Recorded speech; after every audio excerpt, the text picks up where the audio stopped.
Libo-libong Biblia ang ipapamahagi sa mga pulis sa seremonya kanina sa Camp Crame, si Pambansang Kamao at Sarangani Representative ang nagsilbing inspirational speaker. May ulat on the spot si Lay Alves. Lay?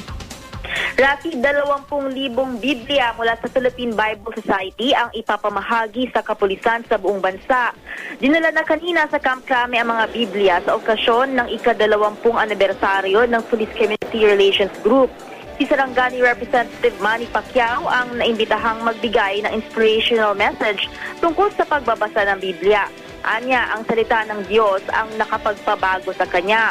Hindi rin daw dapat na maging hadlang kung wala kang Biblia. Makakagawa naman daw ng paraan ng nais ng salita ng Diyos. Naniniwala ang Philippine Bible Society na ang mga pulis na nakasandal sa salita ng Diyos ay magiging mga mabuting public servant.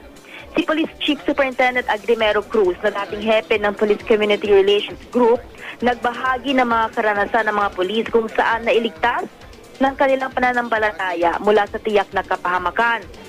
Samantala, Rafi, bukod sa mga Biblia mula sa Philippine Bible Society, ng isang mobile clinic ang PNP mula naman